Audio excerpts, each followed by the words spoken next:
Welcome back to the morning show here on Arise News. Joining us now to review some headlines in today's newspapers from around the world is Arise News analyst Ohi Odiai. Good morning, Ohi. Good morning, Dr. Batty. Good morning, Welcome. Leila. How are you? Good to see you. Hope you both had a non-impeachable good night rest, unlike some. Well, we stayed up watching it. Exactly. So on that note, let's kickstart things today, starting from the foreign scene because of what happened in the USA. We're starting with the New York Times, the Trump. I was trying to say the top headline, which is the Trump headline, says Trump impeached. President is the third in U.S. history to face Senate trial. From the New York Times, we move on straight to the Washington Post. Same headline that says Trump impeached. And then to the Wall Street Journal that stated President impeached.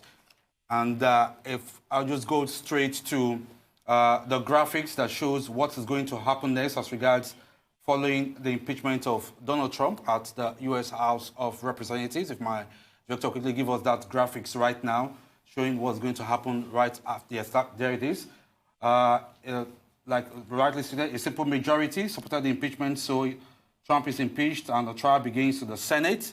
And thereafter, after the trial, the Senate votes as to whether to convict the president. Now, on the flip side, if we have less than 2/3 of the Senate votes to convict, Trump will remain in office. But if you have 2/3 of the Senate voting to convict, Trump is removed from office and vice president takes over. Dr. Batty, Leila, a majority in the Senate. Yes, it has happened in the House of Reps, but analysts say it might not sail through when it comes to the Senate. Yes, it may not sail through when it comes to the Senate because the Republicans have a comfortable majority in the Senate. They have 53 members there. And for you to be able to get 67%, the 2/3, that is required for a president to be removed from office, you will need 20 members of the on the Republican side to cross over and support the removal proposal. Yeah. And that may not happen, given what we have seen, the level of partisanship around the matter that we have seen in the House of Representatives, where indeed it was only, where indeed at least one member of, the Democratic Party, the representative from New Jersey, refused, in fact, to vote on both counts. He voted no on both counts. But in his own case, the decision that was taken is understandable because he comes from a constituency that has had 55-year history, of Republican representation. Yeah. And he didn't want to jeopardize his own interests. And then you had the case of Tulsi Gabbard, Representative Tulsi Gabbard, who also, refused to vote. She just voted present. She was present, so she abstained, more or less. So, but when you get to the Senate, you are likely to have that kind of people, standing along partisan lines. And even if anybody is protecting personal political interests, it may not just be more than one or two persons. So it may not be removed. But of course, his presidency is already damaged. Because to go on record as having been impeached is itself, not a good place to be in the records, in history. And that's understandably why President Trump has been overreacting. He's been having a mental and emotional meltdown. First, he issued a 6-page, letter on the day of, a day before the impeachment will take place. And the kind of words in those letters. Alleging that, it's not a good thing you people are doing, accusing Pelosi of witch hunt, of an assault on the Republican Party, a violation of the American Constitution. Yeah. He alone seems to understand that, what they're doing is, a violation of the hopes of the founding fathers of America and all of that, defenders of the faith. And he said, look, this trial is worse than the Salem witch trials, and that's the line that he and his supporters have been taking, including, the Republican who said on the floor of the House of Reps yesterday that even Jesus Christ had a better deal in the hands of Pontius Pilate. But what we see from this remove, as observers, people just watching the proceedings on television, is that we saw democracy at work yesterday. I mean, a debate that the House Rules Committee had fixed for 6 hours. Went on for 10 hours. You know, people were allowed to have their say. And at the end of the day, they chose. And it's also instructive that the Democrats keep insisting that what they are defending is the Constitution, the sanctity of American democracy, and the sanctity of the rule of law.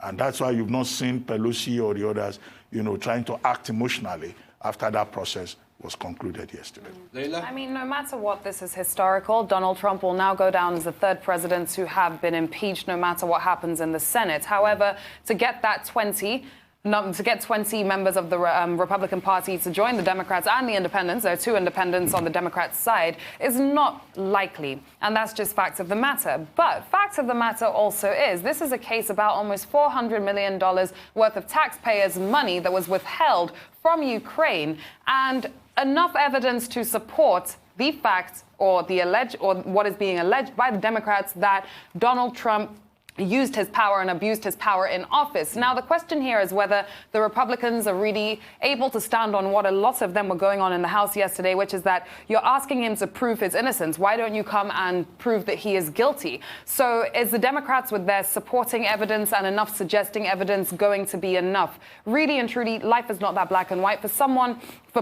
For a lot of people in the public who are more liberal, yes, it is enough. But at the end of the day, this is politics, and we will see how things go down. But to get 20 more Republicans on the side of the Democrats, it's not likely, if we're being honest. Politics has been a game of numbers. But beyond the constitutional process, the question to ask is, okay, what happens? Even if he's not removed, even if he is removed, what happens? Because 2020 is election year. Yeah. And the question is, how will this affect the response of the electorate? And it could work 2 ways.